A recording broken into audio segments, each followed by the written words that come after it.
Hi everybody, I'm Bill Sanders and this is Watch Art Sci, the art and science of watch collection.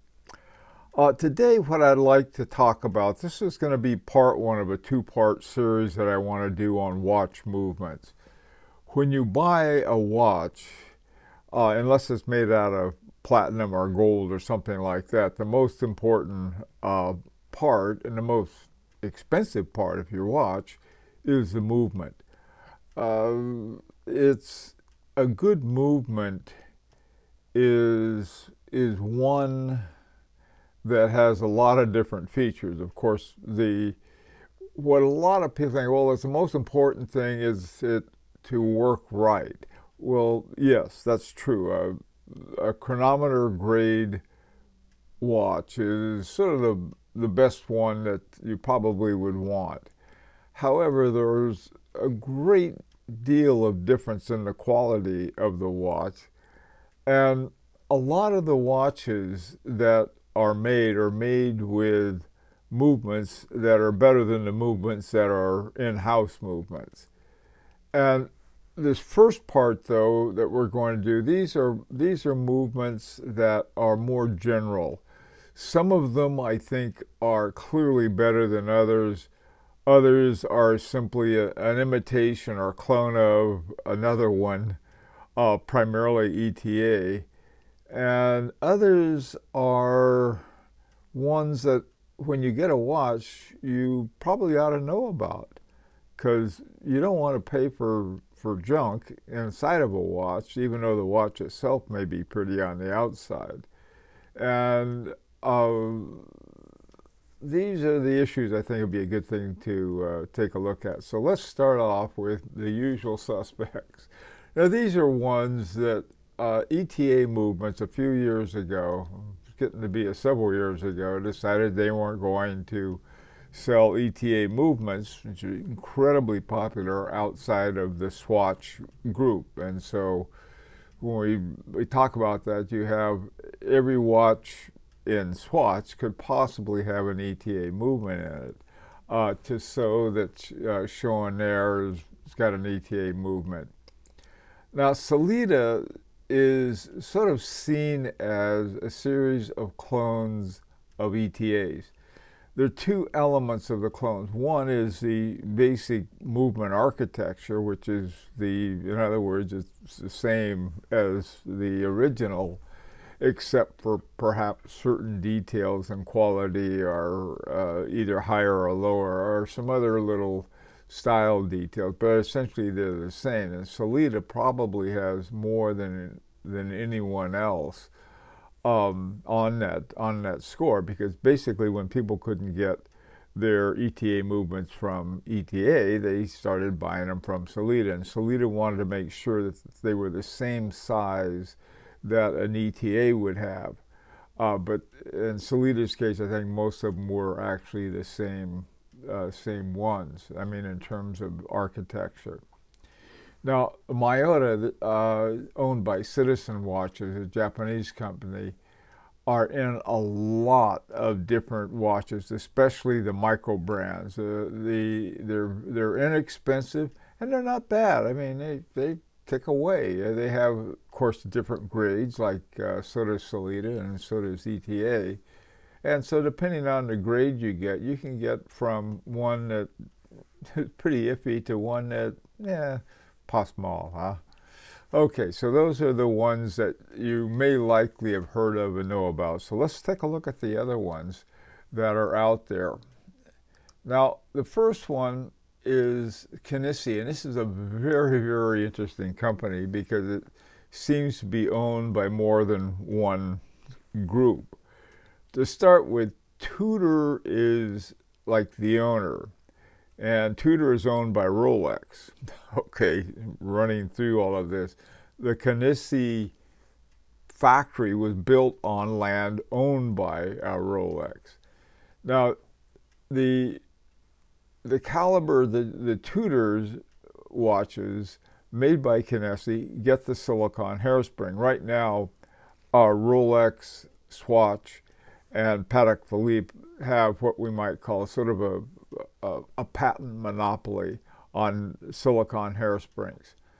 And the silicone hairsprings are really excellent for withstanding magnetic fields. They're great for heat and cold. They don't expand and contract as much, and so your timekeeping. So a lot of the problems that have been plaguing mechanical watches were solved by silicone hairsprings. The problem is, as I see it, is that they take away one of the key things that make mechanical watches, at least for people like me, very interesting. There are no regulators. I mean, there's no curb regulator that you can go and you can make little adjustments. They have free sprung balances, and in order to adjust those, what you have to do, you have to go in with know what you're doing, some very small tools to adjust the weights around the balance wheel. Otherwise, you can't go in there and move the regulator. Okay, so that's it. But now Tudor is the only one that has those, okay? Has the silicon in the Knessi groups. Now Chanel, who owns 20% of Knessi, uses essentially a Tudor movement. Okay, so they got, I think it's one of their 5600 family, or one of those that they have that's very popular, and it goes in their Chanel J12.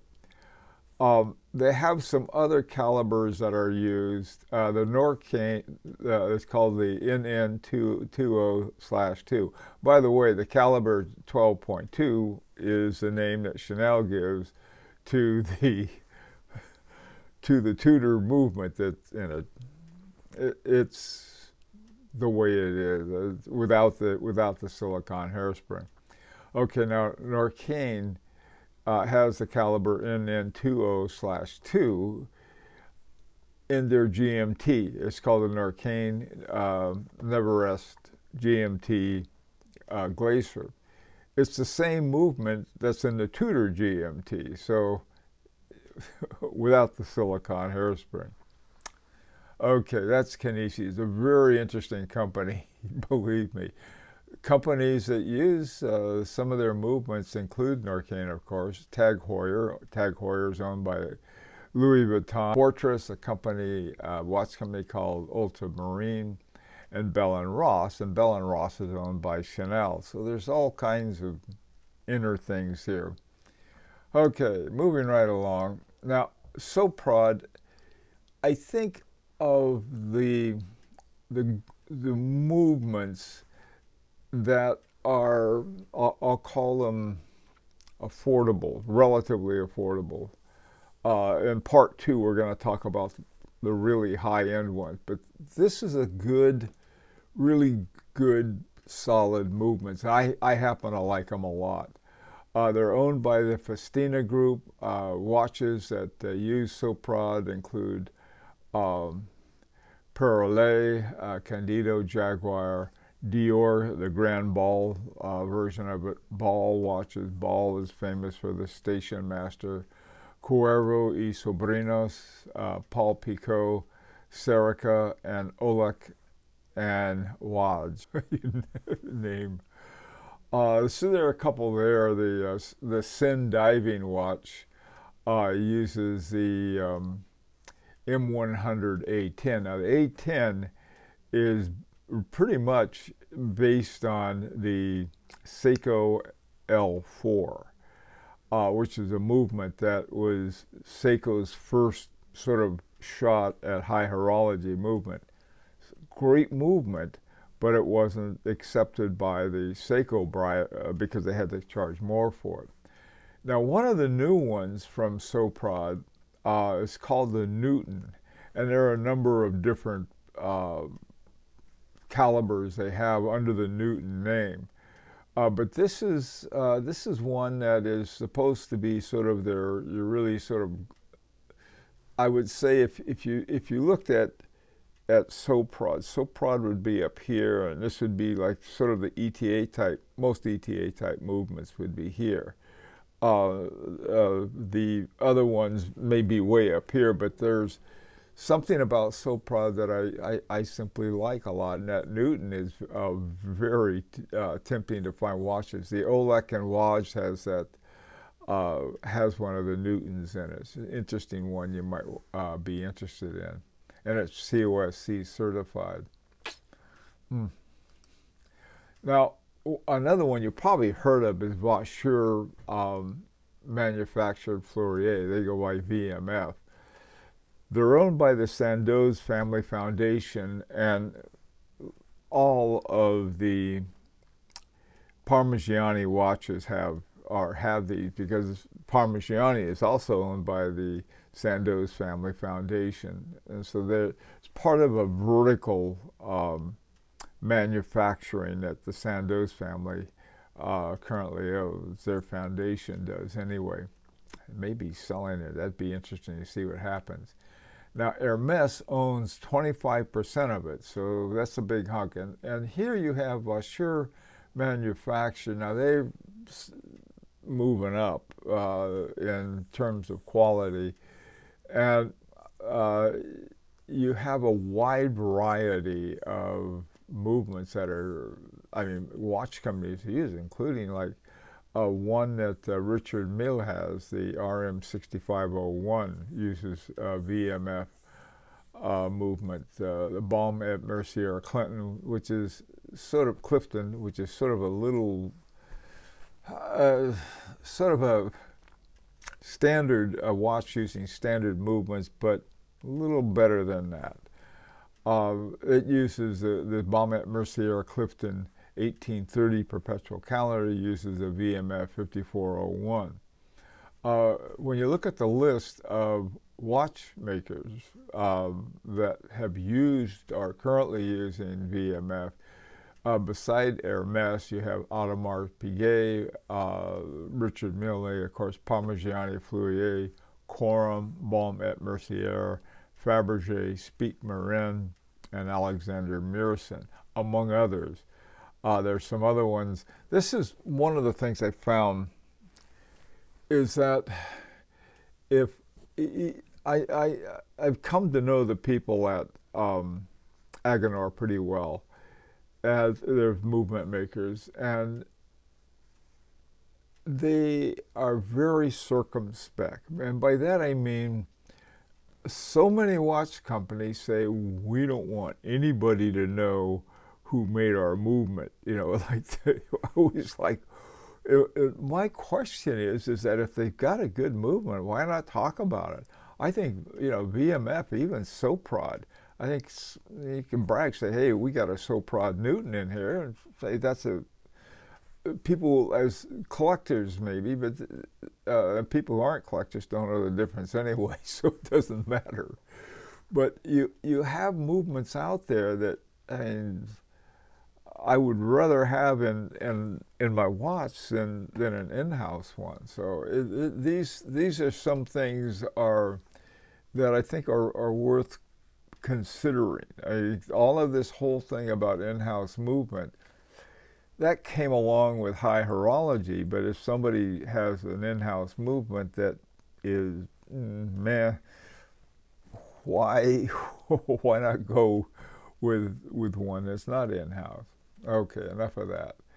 All right, the next one is Lju Pereira. Now this one, I would say probably has a fairly same level as ETA and Sellita, for the most part. Sin Pilot Chronograph 910 anniversary is a special watch. They had Lju Pereira make one for them. Now, it's called the LJP 8602-1, but it has the same architecture as an ETA 7750. So there's nothing there that is brand new, but they do good work. I mean, they're okay. I mean, actually, too, so does ETA on that. Just these, I think, have a lower level. the story of their history going back to when they were Jaeger SA, and they had to change it back in around 2003 and started off on their own because they were essentially assemblers. They'd take movements from other companies, primarily ETA, and they get the iBosch, and then they would take it and they would make a movement and sell the movement to different watch companies. Here, I think they're doing some of that, but they seem to be doing a little more than that now. Okie doke. This next one is Conpto manufacture. This one is hard to really characterize, and I'll tell you why. They seem to the movements they have. I think they have some very popular movements that instead of getting, let's say, an ETA type movement or a Salida, you might say, well, I think I'll get a Conpto for whatever reason. They may have better deals. For example, the Sin has a Conpto C99001, and it's a chronograph, and it's basically a clone of the 7750 ETA, which is, I think, is a Lju 7750.